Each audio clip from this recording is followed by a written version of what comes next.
Avant de passer à la vidéo, je tiens à vous informer que je énonce un univers parallèle. Ce n'est pas pour autant que je dis qu'il en existe un ou que je crois, c'est tout simplement pour vous présenter le sujet sous un autre angle. On m'a informé qu'un produit phytosanitaire, un produit permettant d'éliminer tous les insectes, est devenu hors de contrôle et a exterminé tous les insectes d'une planète d'un univers parallèle.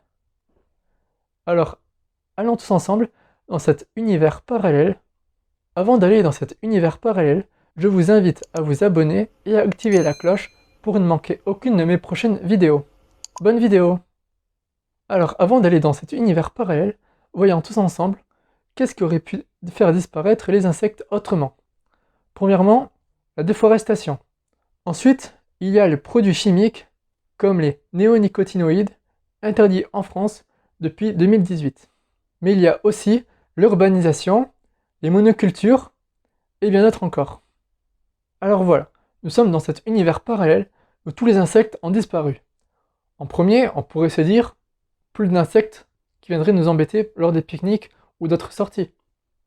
Ou encore, plus de moustiques qui viendraient nous piquer dans la nuit. Mais tout cela, c'est uniquement la partie immergée de l'iceberg qui, bien sûr, nous intéresse. 40% des insectes sont en danger d'extinction.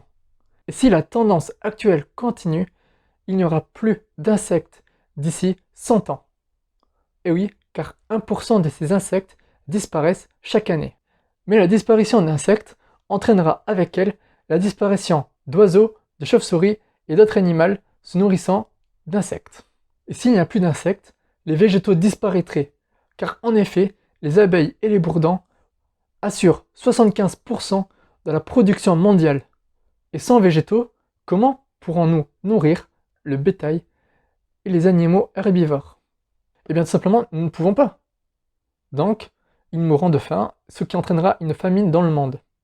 Ce qui entraînera également la disparition de quasiment toutes les espèces.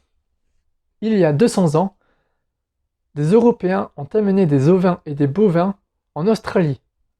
Les insectes présents là-bas ne voulant pas manger la bouse des ovins et bovins européens, il y a tout simplement eu une accumulation entraînant la destruction de plusieurs hectares de récoltes.